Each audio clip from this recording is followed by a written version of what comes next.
each and every one of you. Not all me. That's right, except Jim. Well, Henry, congratulations. Of course, UFC champion, but not only that, I mean, beating one of the greatest of all time to get it done. Just what's the emotion like for you right now? Man, it's a true testimony of an underdog. Man, I lasted the first fight with Demetrius Johnson 2 minutes and 36 seconds, and I felt like it was going that way that very first round too. When those calf kicks, man, really I couldn't plant. And I was forced to switch southpaw, but it actually helped me. And before all this, I said in order for me to beat Demetrius, it had to do with distance, timing, and composure. And that's exactly how we took this fight. You know, I took this fight. He got to my legs, and that was okay. I wanted Demetrius to work. And man, this is surreal, man. This is surreal. This is a kid who grew up, who was born, you know, 10 miles away from the Staples Center, the ghetto streets of South Central LA, to Mexican immigrants. To you know, being an Olympic champion at the age of 21, where my mother wasn't able to go to the Olympics due to her citizenship status, to, you know, her becoming a U.S. citizen about 8 years ago, and then me now, you know, 10 years later being an Olympic champion, now carrying UFC gold. Man, it really is a dream come true. On August 19th, I became the youngest in history to ever win an Olympic gold medal, and on August 4th, I defeated the man, the myth, the legend, Demetrius Johnson. Man, it feels super good. You touched on it, but what was going through your mind that first round? I mean, you're flopping around out there, struggling to stand. I think, you know, all of us kind of thought, oh God, how's he ever going to come back from this? So what's going through your mind? It's the love to win, but I think more importantly is hating to lose, man. I hate second place. I absolutely hate second place with a passion. And losing to Demetrius Johnson the first time in a devastating fashion, that only motivated me. That put a chip on my shoulder, as you guys heard Captain America say. I says, man, Henry needed a chip on his shoulders. And because of defeat, I was able to fall in love with the sport of mixed martial arts, even more so. Because, man, now there's a challenge. There's a guy on top of me. There's a guy that has a belt, and he's smiling, and I'm over there looking up at him like, damn, shaking his hand. And now, man, I feel like, God, I can rest, I can sleep. I had 3 goals in my life when I was 17 years old. I remember reading the book, Rich Dad, Poor Dad. And I remember writing my goals down, and my #1 goal in life was just to be a good husband and a good father someday. That was #1 as a 17-year-old kid. #2 was to be an Olympic champion, was to be the best in the world in the sport that I just love. And then #3 was to be a UFC champion. And I've done 2 out of the 3. Probably harder than it might be hard being a good husband and a good dad, but so you guys Bachelor's next. The Bachelor's next, baby. Bring them out. Henry, how good did it feel to go back to your wrestling over here, man? It's just to get back to your roots.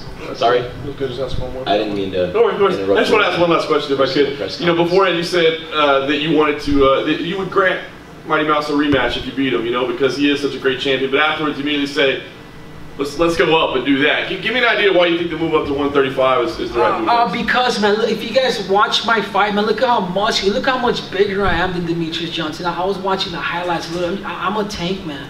I can easily fill up into 135 pounds and feel good. And the other reason too, they've always talked about TJ and DJ the super fight. They neglected Henry Cejudo on the promos. They neglected Henry Cejudo and practically everything. And I get it, because America's all about winners. And I get it. But now that I'm the winner, I'm asking, dude. I'm an Olympic champ.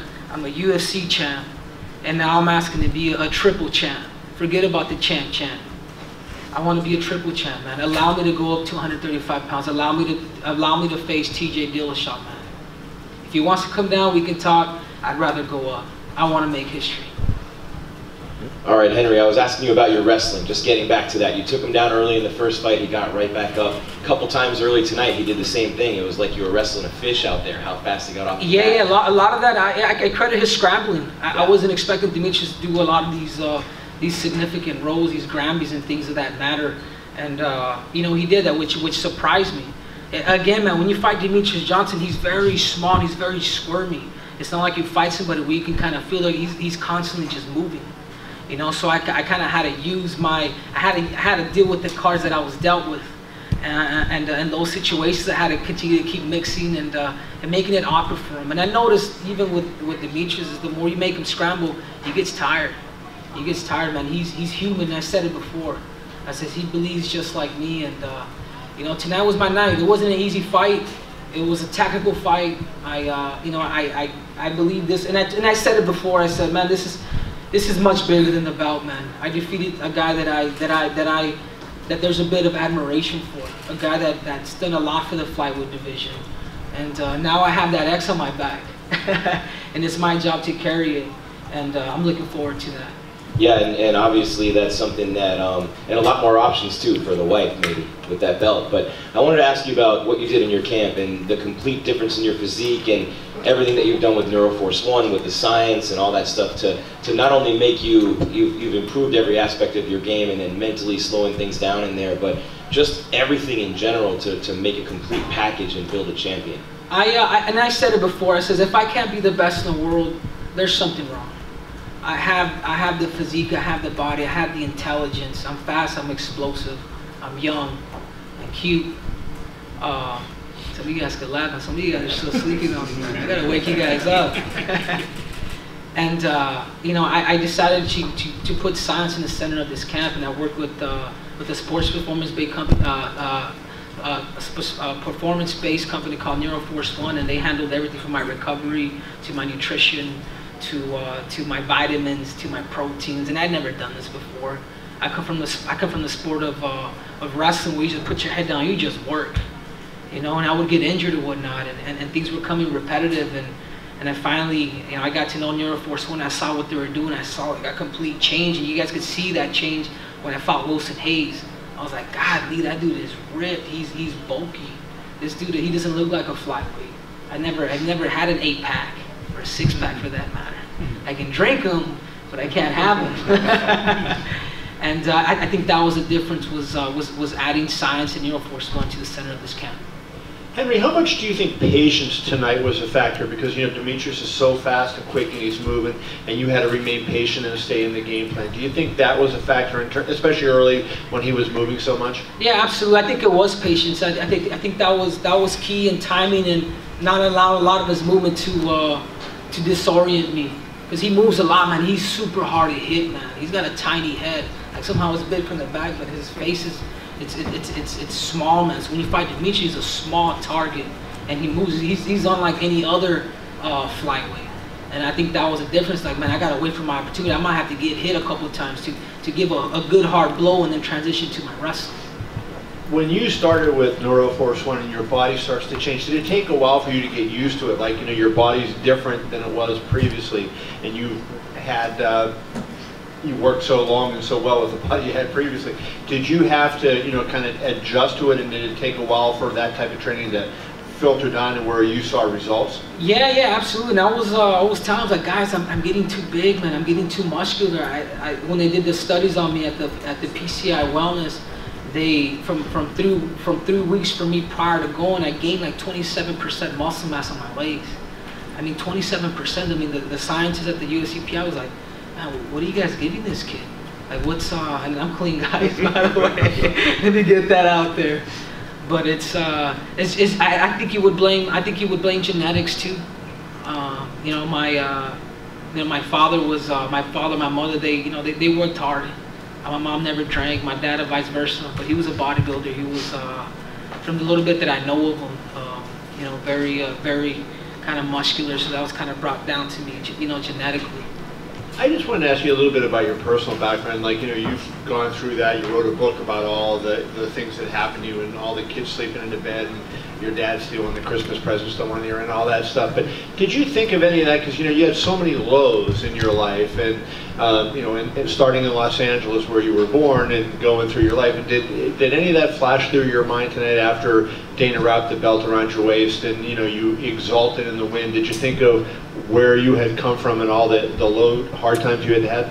Yeah, absolutely. And I always tell people, you know, we're poor in material, but we're rich at heart. I had a mother who was very religious growing up, and she had the attitude of no excuse, and she never allowed us to play the victim role. We were always challenged by my brothers and sisters.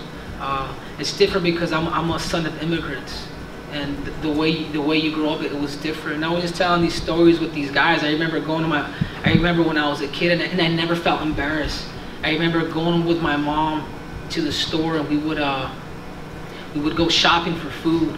And I remember we would come back, and I would literally walk with her like the whole time. And this is in the middle of the city, you know, with a shopping cart just full of food into our apartments. And I never really felt embarrassed. I've always felt like, man, this is my mom, this is my family.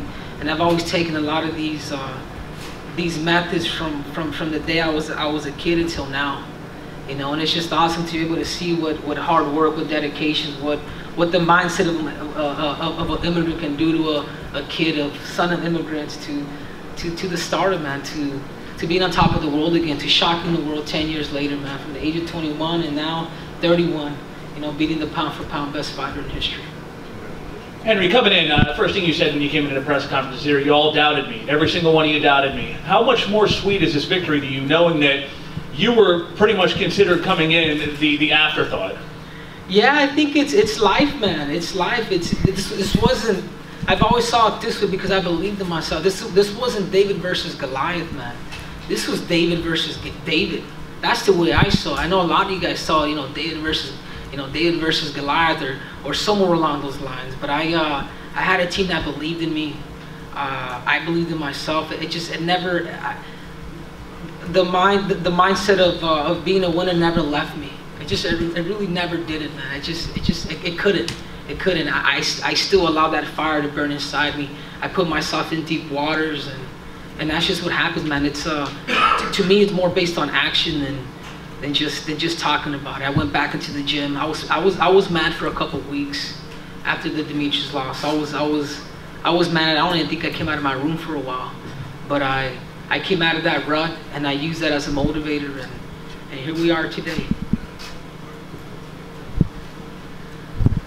I'm here from Colorado Springs. I'm just curious, you know, moving there at such a young age and kind of essentially becoming a professional athlete at that age, how important was it to have this next step? So you had something to transition to after you had dedicated so much to wrestling.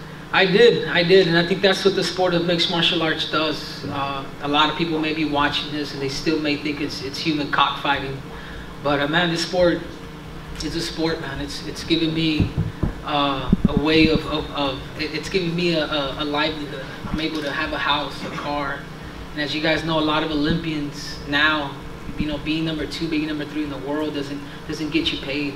A lot of these guys are living minimum wage, and what the sport of mixed martial arts does, man, it gives me opportunity, 6-7-figure paydays, man. This is awesome. At 125 pounds, you don't have to be Mike Tyson. You know, I'm doing this at 125 pounds, and that's beautiful. Henry, right here. As a Hispanic American, it's been since King we haven't had a champion. What does it mean that you're the face of the Hispanic market now in the UFC? I think so, man. I mean, I may not be probably not as cute as De La Hoya, but it feels good. It feels good. It feels good to carry that torch, man. It really does. It feels good to.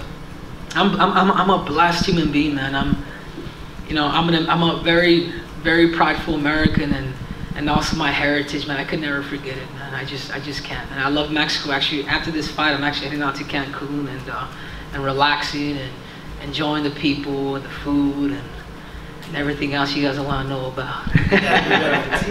Henry, you were a little bit reluctant a couple days ago to talk about like fate and destiny being at play, but in your heart, did you truly believe, even back then, that this was going to happen, and do you believe that now? Yeah, I mean, you in your mind, you premeditate these moments of you know, strapping that belt around your waist, you know, and it could be a lot easier if it wasn't Demetrius Johnson, you know, because that goes through your mind. But I've always saw him as a challenge. I've always saw him like, man, I have a bit of admiration for that guy. You know, it's like beating Demetrius Johnson was much bigger than this UFC belt, man. This is something for sports. This is something that this guy's been dominating the weight class for years. Before Demetrius Johnson before I ever started the sport of mixed martial arts, he was already champ. Before I even ever fathomed about joining the UFC, he was already the champion. You know, and that guy motivated me. That defeat just made me stronger. Last one, Mark. Yeah, Henry, when you were up there and the decision was being read, were you worried at all? It was a pretty close fight. Yeah, I felt like it could have gone either way. I really did, man. If they would have gave it to Dimitri, I'd have been like, damn. It could have gone either way for sure, man. And I'm a very honest and humble human being, but I was just happy to hear I knew. Just one more thing, close fight. Dimitri's been champion for a very long time. I know you want to go up, but would you be willing to give him an immediate rematch? Yeah, absolutely, man, absolutely. And I want to talk to the UFC about that. He would deserve it, but like I said before, man, TJ has always thought about going down, and I'm saying, hey, man, let's, it's no more DJ, man. It's Henry Cejudo, and I want to go up. Let's do it, man. 135 pounds. I'm willing to challenge the champ. All right. Thank you. Thank you, guys. Hey, do you guys know about the bonuses? Did I get one or no? Or I wasn't cool enough. I haven't seen him yet. All right. Thank you, guys. Stand up. Is this my hat too? Or is this just for display? I'll take it, don't replace it.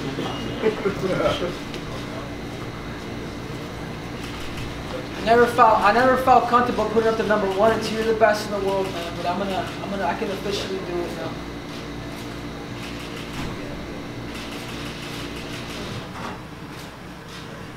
All right. Everybody good? Thank you. Thank you. All right. Thank you, Henry.